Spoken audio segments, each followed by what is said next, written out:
राजनीति का एक संत जिसने मध्य प्रदेश की सियासत के हर युग को देखा, हर पल को जिंदा दिली से जिया। ठाकरे से लेकर खंडेलवाल तक, अर्जुन सिंह से लेकर दिग्विजय सिंह तक, हर संघर्ष और शासन को करीब से देखा, जो गवाह रहा बीजेपी के सड़कों पर संघर्ष से सत्ता तक पहुंचने का। हर पहलू को देखने का कैसा है उनका नजरिया, जानते हैं उन्हीं की जुबानी। मध्य प्रदेश की सियासत और सियासतदानों की कहानी। आईएनडी के विशेष कार्यक्रम सवाल दर सवाल में आपका एक बार फिर स्वागत है। आज हम ऐसे शख्स के पास पहुंच रहे हैं जो कहने के लिए बीजेपी के सबसे वरिष्ठ नेताओं में हैं, लेकिन इन दिनों स्वास्थ्य लाभ कर रहे हैं और पार्टी में की राजनीति में कभी नजर आते हैं कभी नहीं। हम बात कर रहे हैं कैलाश जोशी की, जो मध्य प्रदेश के पूर्व मुख्यमंत्री हैं। और बीजेपी में जब पीढ़ी परिवर्तन का दौर हुआ है, तब वो कहीं ना कहीं लगता है कि प्रदेश की राजनीति में एक अलग मुकाम पर खड़े नजर आ रहे हैं। चलिए तो हम बात करते हैं कैलाश जोशी जी से। पिछले दिनों उनका स्वास्थ्य ठीक नहीं था और वो स्वास्थ्य लाभ कर रहे हैं, बीच बीच में कहीं ना कहीं पार्टी के कार्यक्रमों में नजर आते हैं। जोशी जी, सवाल दर सवाल में आपका स्वागत है आईएनडी में। धन्यवाद। इस वक्त पीढ़ी परिवर्तन का दौर जो बीजेपी में चला है, कई नेता मार्गदर्शक मंडल में पहुंच गए हैं। मध्य प्रदेश के गिने चुने अनुभवी नेताओं में से एक आप हैं, खासतौर से जब सुंदरलाल पटवा जी का स्वर्गवास हो चुका है तो सबकी नज़र आप पे है। हम चाहते हैं कि आज कैलाश जोशी की नज़र से मध्य प्रदेश, बीजेपी और कांग्रेस की राजनीति में क्या उतार चढ़ाव हुए वो आप हमारे दर्शकों को बताएं। तो जोशी जी, सबसे पहले इस चुनावी राजनीति में आपका साथ पंडित दीनदयाल जी, श्यामा प्रसाद मुखर्जी, कुशाभाऊ ठाकरे से हुआ होगा, वो संस्मरण पर जोर करिए और थोड़ा बताएं। राजनीति की शुरुआत जब हुई मेरी, तो सबसे पहले मेरा संपर्क आया माननीय ठाकरे जी से। ठाकरे जी के बहुत संस्कार मुझे मिले। ठाकरे जी ने मुझे एक अच्छा कार्यकर्ता बनाने की दिशा में स्वयं आगे आकर प्रयास किया और जो कुछ आज मैं हूँ वो उन्हीं के प्रयास का परिणाम कहा जा सकता है। आज मेरी स्थिति पहले जैसी नहीं रही है। प्रदेश स्तर के सभी पदों पर मैं रह चुका हूँ, कोई पद ऐसा नहीं बचा जिस पर मैं नहीं रहा हो। किंतु अब उस स्थिति में मैं नहीं रह पाता। आयु के कारण भी लगभग 90 वर्ष का मैं हो चुका हूँ और कई लोग तो उस उम्र में आकर के विश्राम की स्थिति में हो जाते हैं, लेकिन मुझे पार्टी आज भी काम में लगा के रखना चाहती है, छोड़ती नहीं है पार्टी मुझे। और इसलिए पार्टी के काम की जब आवश्यकता पड़ती है मुझे उसमें भाग लेना ही होता है और मैं मुझे प्रसन्नता के साथ पार्टी के कार्यक्रमों में भाग लेता हूँ। जोशी जी, आपको बीजेपी की राजनीति में आपके समर्थक, शुभचिंतक, संत कहते हैं, आम जनता में भी वही छवि है। आपकी नज़र से इस मध्य प्रदेश के अविभाजित मध्य प्रदेश या मध्य प्रदेश के गठन के समय से किस नेता ने प्रभावित किया है? संपर्क में जरूर आप ठाकरे जी के आए, लेकिन किसके काम से आप प्रभावित हुए और क्यों? देखिए, जैसा मैंने कहा कि मैं ठाकरे जी से सबसे अधिक प्रभावित हुआ, किंतु नेताओं में से कोई ऐसा व्यक्ति नहीं था जिससे मैं प्रभावित हुआ हूँ।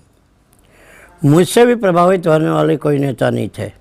दूसरी पीढ़ी के हैं बाद में, लेकिन हमारी पीढ़ी की कोई नहीं है। परंतु कार्यकर्ता के रूप में निरंतर मैं काम करता रहा और इसलिए आज भी पार्टी मुझे आवश्यकता पड़ने पर इच्छा अनिच्छा होते हुए भी काम में लगा के रखना चाहती है। आपने कहा कि आपसे कोई प्रभावित नहीं हुआ, तो अगली पीढ़ी के नेता जरूर आपको मार्गदर्शक मानते हैं और आपसे प्रेरणा स्रोत के तौर पर आपका आशीर्वाद चाहते हैं, लेकिन आपके समकक्ष जो नेता थे जो मुख्यमंत्री बने, सबसे पहले अगर बात करें तो जो संवित सरकार बनी थी, गोविंद नारायण सिंह थे, राजमाता जी थी, उसको किस तरह से याद करते? उस वक्त पार्टी के अंदर किस तरह से विवाद थे या विचारधारा को लेकर टकराहट थी? देखिए, बात यह है कि जिस समय संवित सरकार बनी उस समय हमको ये लगता नहीं था कि ये सरकार बन भी पाएगी कि नहीं, और बन गई तो चल भी पाएगी कि नहीं। और इसलिए जब गठन होने लगा उस समय बात निकली, मुझे कहा गया तुम भी मंत्रिमंडल में आ जाओ, तो मैंने मना कर दिया कि मैं तो मंत्री नहीं बनना चाहता, मैं संगठन का ही काम करना चाहता हूँ, और मैं संगठन में ही रहा। और उसके बाद संवित सरकार कुछ ही दिन चली। जब गठन बनने का वातावरण बना तो हम लोगों ने पंडित दीनदयाल जी से मिले, और दीनदयाल जी यहीं आए और यहाँ हमने उनसे बात की। तो उन्होंने कहा कि देखो, ये सरकार स्थायी नहीं होगी, कितने समय चलेगी आज कहा नहीं जा सकता, लेकिन इस सरकार के गठन में आप लोगों के भाग लेने का एक लाभ जरूर होगा कि हमारे कई कार्यकर्ता मंत्री बनकर के मंत्री पद का अनुभव ले सकेंगे, और इस कारण इस सरकार में शरीक होना चाहिए। उस वक्त राजमाता और गोविंद नारायण सिंह में आखिर विवाद की स्थिति क्या बनी थी? नहीं, विवाद की स्थिति तो कोई बड़ी नहीं बनी, लेकिन ये बात भी है कि गोविंद नारायण सिंह जी कई मामलों में अपनी बात पर अड़े रहते थे, और उसके कारण मतभेद हुए थे, और उस मतभेद का परिणाम अंत में यही निकला कि संवित सरकार समाप्त हो गई। संवित सरकार के बाद जो दौर आया, जब आप लोग फ्रंट फुट पर आ चुके थे, वीरेंद्र कुमार सकलेचा, कैलाश जोशी, सुंदरलाल पटवा, इन नेताओं के बीच में तालमेल का जो अभाव नज़र आता है, जो हम लोगों को सुनने को मिलता है या इतिहास बताता है, तो आपकी राय में सकलेचा जी किस तरह के मुख्यमंत्री थे और आपके विवाद किन मुद्दों को लेकर के उनसे थे? नहीं, बात यह है कि सकलेचा जी से विवाद किसी सैद्धांतिक मुद्दे को लेकर नहीं हुआ, लेकिन कुछ तो उनके कार्यप्रणाली के कारण हुआ और कुछ उनके स्वभाव के कारण हुआ। और समय आने पर स्थिति ऐसी बनी कि पार्टी को ये तय करना पड़ा कि भाई इनको मुक्त कर देना चाहिए, और बाद में मुक्त किया भी उनको। वो कारण क्या था कि सकलेचा जी को मुक्त किया गया? कारण यही था कि वो जिस ढंग से काम करते थे वो संगठन के अनुकूल तो होता ही नहीं था, लेकिन उस समय जो वरिष्ठ नेता कहते थे उस पर भी उनका ध्यान कम जाता था। पर्दे के पीछे संगठन की जो कमान संभाले थे वो, और वो कौन शख्स थे? शायद कुशाभाऊ ठाकरे या कुछ वो हस्तियां कौन थी जिन्होंने सकलेचा जी को हटाने का एक मानस बनाया? कुशाभाऊ जी ठाकरे तो प्रारंभ से ही हमारी पार्टी के एक निष्ठ कार्यकर्ता रहे, एक निष्ठ नेता रहे, और उनके निर्णय हमेशा संगठन ने माने, हम सब लोगों ने उनके निर्णयों को माना। और इसलिए जब उनको लगा कि भाई लंबे समय इस सरकार को इस रूप में चलाना ठीक नहीं होगा, तब ये निर्णय हुआ कि नेतृत्व में परिवर्तन किया जाए। जोशी जी, ये तो बात हुई सकलेचा जी की, लेकिन कैलाश जोशी जी भी जब चुने गए, फिर आपने मुख्यमंत्री का पद संभाला, फिर कोई क्षण ऐसा आया कि आप एक कोई बीमारी से ग्रस्त हो गए, तो पार्टी के अंदर एक बहस चली, फिर आपने दूरी बनाई। वो उसको किस रूप में याद रखेंगे? वो वाकया किस तरह का था? नहीं, बात यह है कि मुख्यमंत्री बनने के बाद मैंने प्रारंभ में काम अच्छा शुरू किया, लेकिन बाद में स्वास्थ्य ने मेरा साथ नहीं दिया, और इस कारण मैं स्वयं इस निर्णय पर पहुंचा कि भाई मुझे इस पद पर लंबे समय नहीं रहना चाहिए।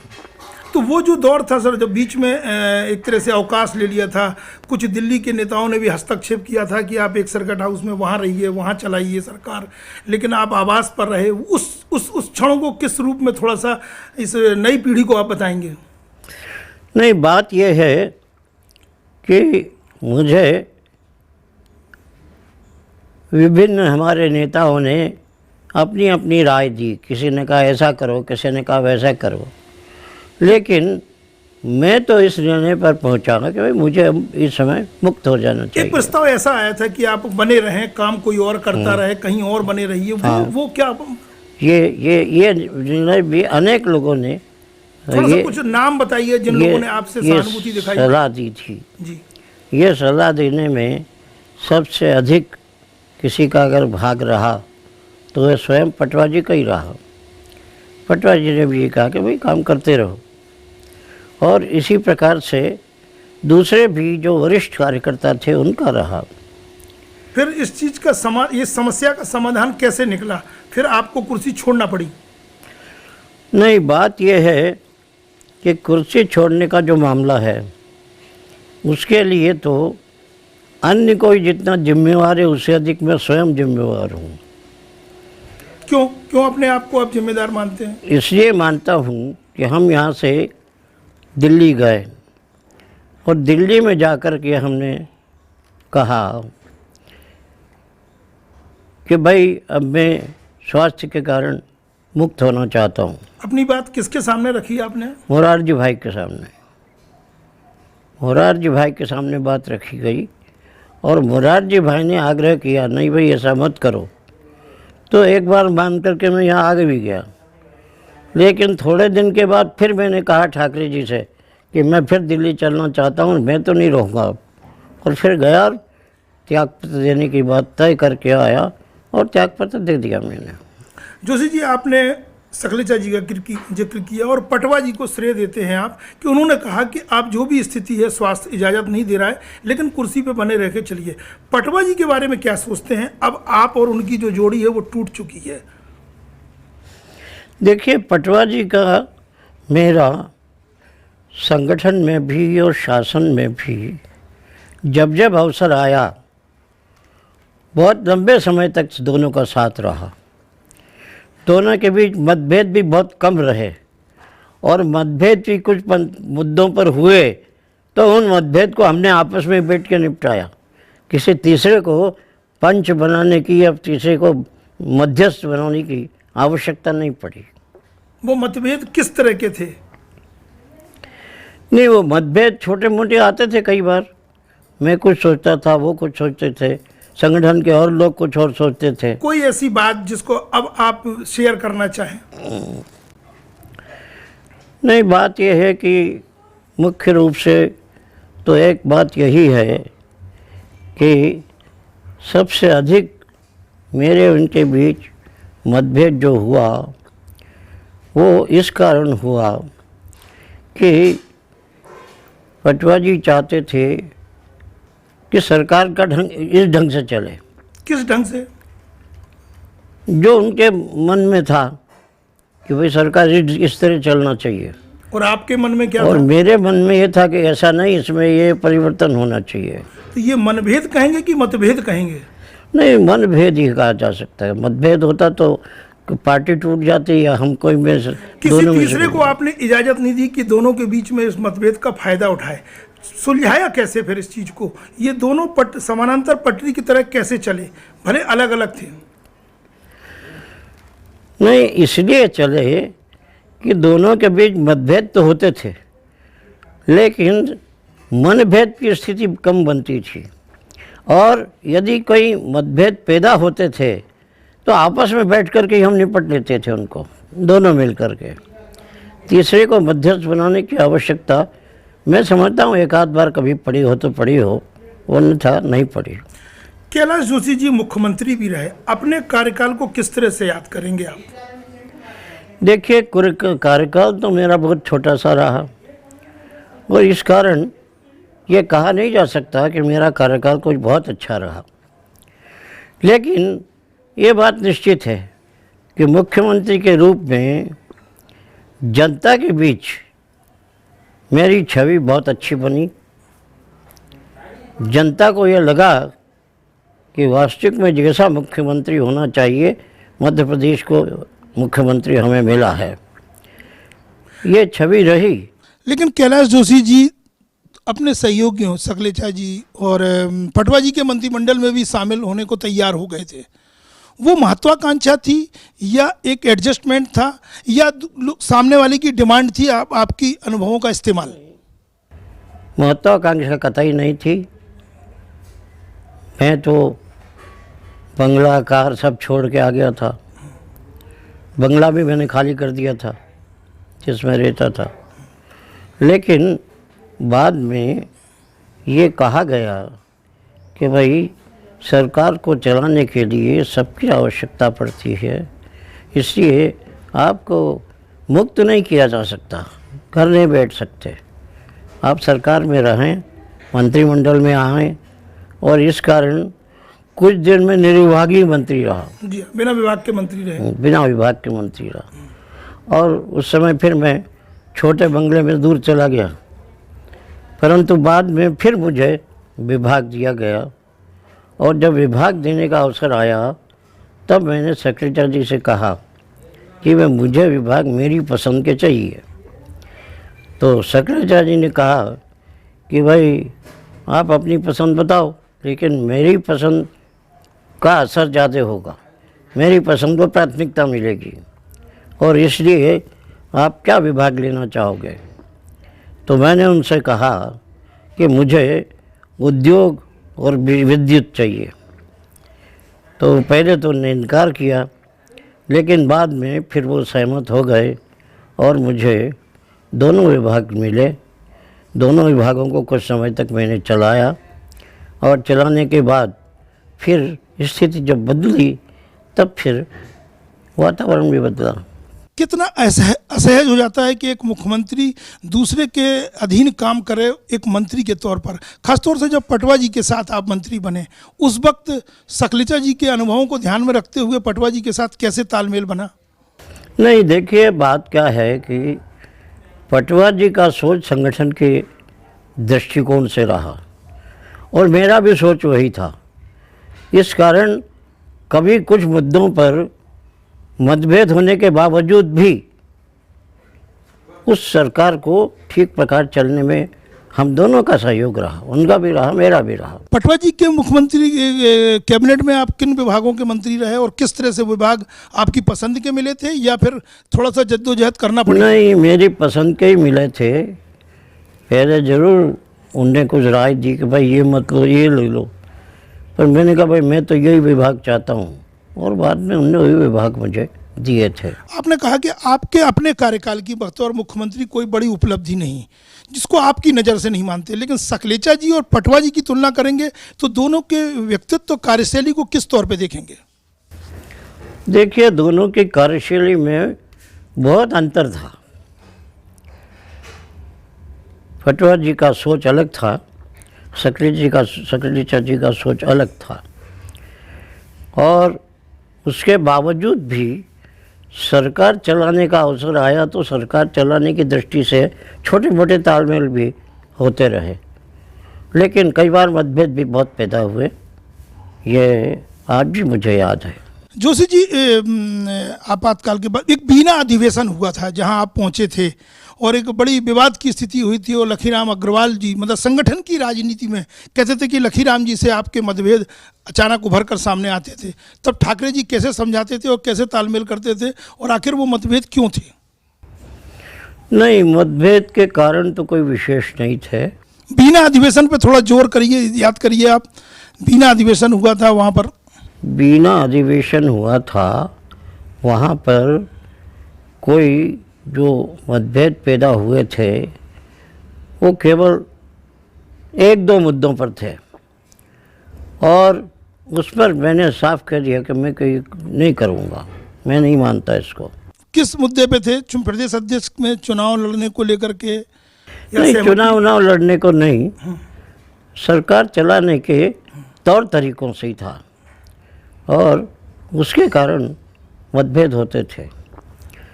परंतु उसके बावजूद भी सरकार बन गई है तो चलाना है, इसलिए कभी कभी वो भी बात भूल जाते थे, कभी कभी मैं भी वो बहुत भूल जाता था। संगठन की राजनीति में अगर बात करें प्रदेश अध्यक्ष के तौर पर, उस वक्त कैसे सैद्धांतिक मतभेद थे आपके, या उस वक्त जो दौर था वो इस दौर से, उसकी तुलना तो अभी अब आगे करेंगे, लेकिन उस वक्त क्या समस्याएं आ जाती थी? गैर कांग्रेसवाद का नारा लग रहा था, आप लोगों को ठाकरे जी गढ़ रहे थे, आप लोग आगे बढ़ रहे थे, प्यारेलाल खंडेलवाल जैसे नेता थे, तो वो जो मतभेद थे आखिर वाकई में किन मुद्दों को लेकर के थे? क्योंकि उस वक्त सत्ता तो आ जा रही थी। नहीं, मुद्दे जो थे वो सामान्य छोटे छोटे कारणों से थे। कोई बहुत बड़े मुद्दे को लेकर के नहीं था मतभेद, परंतु उसका थोड़ा बहुत तो असर हुआ था संगठन पर, ये स्थिति बनी थी।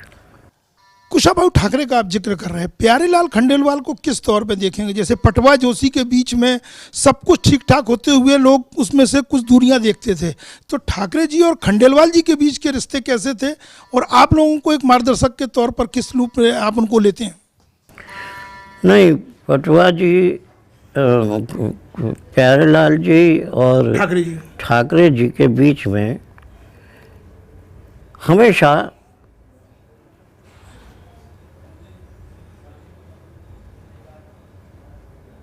राम लक्ष्मण का स्वभाव रहा, उसी प्रकार से काम करते थे जैसे राम लक्ष्मण करते थे। मतभेद उनके बीच कभी होते हुए थे तो दिखाई नहीं देते थे, हमको भी नहीं दिखाई देते थे। उन दो बड़ी हस्तियों के बीच में समझौता कैसे होता था? कोई तीसरा शख्स, राजमाता जी कुछ हस्तक्षेप करती थी? राजमाता जी हस्तक्षेप कम करती थी, लेकिन राजमाता जी की बात को मान्यता सब देते थे, और इस कारण कुछ मुद्दों पर ऐसे अवसर आए जब राजमाता जी ने जो राय दी, पार्टी के सब लोगों ने उसको मान लिया। वो दौर क्या था जब ठाकरे जी लोकसभा का खंडवा से एक चुनाव लड़े थे, शायद वो उपचुनाव था, फिर वो चुनाव हार भी गए थे, शायद उस वक्त प्रदेश अध्यक्ष थे। बात क्या है कि उस समय तय ये हुआ, जनता पार्टी का जमाना था, वो तय ये हुआ कि भाई ठाकरे जी को उपचुनाव लड़ाना चाहिए, और इसलिए उनको लड़ाया था। लेकिन पूरे परिश्रम के बावजूद भी वो चुनाव पार्टी जीत नहीं पाई, और उसके बाद फिर ठाकरे जी कभी कोई चुनाव लड़े भी नहीं। और खंडेलवाल जी तो राज्यसभा में भी पहुंचे थे, उनकी चुनावी राजनीति को किस तौर पे देखेंगे? खंडेलवाल जी को राज्यसभा में भेजना इसलिए आवश्यक हो गया कि उस समय सीमित संख्या थी राज्यसभा भेजने वालों की, और पार्टी चाहती थी कि एक वरिष्ठ कार्यकर्ता जो पूरा समय देकर संगठन का काम कर रहा है, उसकी स्थिति ऐसी बन जाए कि उसका राजनीतिक प्रभाव भी बढ़े, और इस कारण उनको राज्यसभा में भेजने का तय किया था। सर, जनसंघ से लेकर भाजपा के इस दौर में जो मत भिन्नता है, पुरानी पीढ़ी नई पीढ़ी की तो बाद में बात करेंगे, जनसंघ से लेकर के भाजपा के दौर में और पर्दे के पीछे से संघ का एक मार्गदर्शन कहें या हस्तक्षेप कहें, वो मत भिन्नताओं को किस तौर पे आप याद करेंगे? नहीं, मेरी दृष्टि में ऐसे अवसर बहुत कम आए कि जब इस सीमा तक मतभेद आगे चले गए। बहुत कम आए अवसर ऐसे, क्योंकि अधिकांशतया लोग सब संघ से ही निकल कर के आए थे ज़्यादातर। कुछ ही लोग थे जो संघ के बाहर से आए थे, लेकिन अधिकांश संघ के ही लोग थे, और इस कारण विचारधारा से प्रभावित होते थे। वो अपनी इच्छाओं को विचारधारा के सामने अधिक महत्व नहीं देते थे, और उसके कारण हमेशा इस प्रकार की स्थिति बनती रही। नेता प्रतिपक्ष के तौर पर आप और आपके समकालीन नेताओं की जो भूमिका रही है, उसमें कोई ऐसा समय आया हो जब बड़ी चुनौती सामने हो और पार्टी को अंदर से चुनौती मिल रही हो? नहीं, ऐसा अवसर एक ही बार आया था जब सक्रिया जी ने पार्टी छोड़ने का निर्णय ले लिया।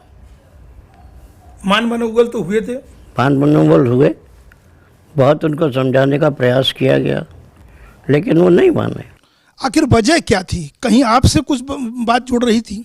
नहीं, किसी से व्यक्तिगत बात जुड़ी हुई नहीं थी। उनके अपना सोच था, उस सोच को लेकर के उनने इस प्रकार का निर्णय लिया था। एक बार तो उनने पार्टी तक छोड़ दी थी और इसलिए बाद में उनका वो महत्व ही नहीं रहा जो पहले उनका महत्व रहा था। ये भी स्थिति बनी, ये और किसी कार्यकर्ता की नहीं बनी, जो उनकी बनी। उसका कारण स्वयं उनके अपना। जब सखलेचा जी पार्टी छोड़ रहे थे और मतभेद सामने आ रहे थे, तब जोशी जी और सुंदरलाल पटवा के बीच में तालमेल कैसे बनता था? सुना था एक बार आप लोग साथ बैठे थे। नहीं बैठे, मगर सखलेचा जी ने संगठन की बात को नहीं ध्यान दिया। हम लोगों ने कहा, उसको भी उनने ध्यान नहीं दिया और इस स्थिति तक पहुंच गई बात कि हमको भी लगने लगा कि अब सिवा इसके कोई उपाय नहीं बचा जी, पटवा जी वो सखलेचा जी को पार्टी से मुक्त कर दिया जाए। वो दौर कौन सा था और उस वक्त ठाकरे जी और राजमाता जी के प्रयास भी रंग नहीं लाए? किस तरह से वो बात बनाने की कोशिश की जी? कि उसमें उनका अहम ज़्यादा प्रभावित करता था सखलेचा जी का, और उन्होंने संगठन से अधिक, एक कार्यकर्ता से अधिक और विचारधारा से अलग हटकर ये कार्रवाई की थी कि संगठन तक छोड़ दिए था उन्होंने,